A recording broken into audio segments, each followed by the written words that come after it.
कोयला तस्करी मामले में आज आसनसोल सीबीआई अदालत में सुनवाई हुई, लेकिन आरोप गठन की प्रक्रिया पूरी नहीं हुई। कोयला तस्करी मामले में आज आसनसोल सीबीआई अदालत में सुनवाई हुई, लेकिन आरोप गठन की प्रक्रिया पूरी नहीं हो सकी। इस मामले में कुल 50 आरोपित हैं, जिनमें से एक व्यक्ति देश छोड़कर फरार हो चुका है और एक की मृत्यु हो चुकी है।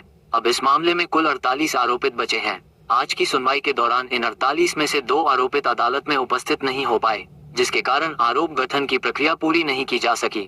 अदालत ने यह निर्देश दिया है कि अब इस मामले की अगली सुनवाई सोमवार को होगी, ताकि आरोप गठन की प्रक्रिया को ठीक से संपन्न किया जा सके। इसके साथ ही अदालत ने सभी आरोपितों को 25 नवंबर को फिर से आसनसोल सीबीआई अदालत में उपस्थित होने का निर्देश दिया है। उस दिन आरोप गठन की प्रक्रिया पूरी होने की संभावना है और मामले में आगे की कार्यवाही भी उसी दिन तय हो सकती है।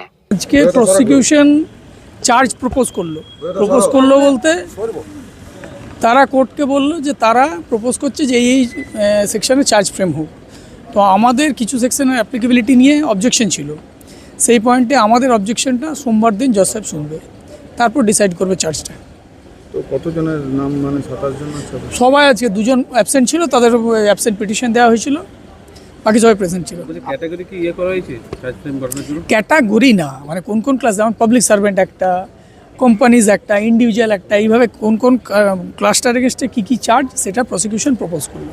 আজকে চার্জ ফ্রেম গঠন হলো না, চার্জ গঠন হলো না। এবার আমাদের যা বক্তব্য এই প্রপোজ চার্জটার রেসপেক্টে সেটা আমরা সোমবার বলবো, তারপর জজ সাহেব ডিসাইড করবে যে কী চার্জ ফ্রেম করবেন। না, আপনারা আইনজীবীর কাছে, বিচারকের কাছে সময় চেয়েছেন যে বক্তব্য পেশ করার জন্য।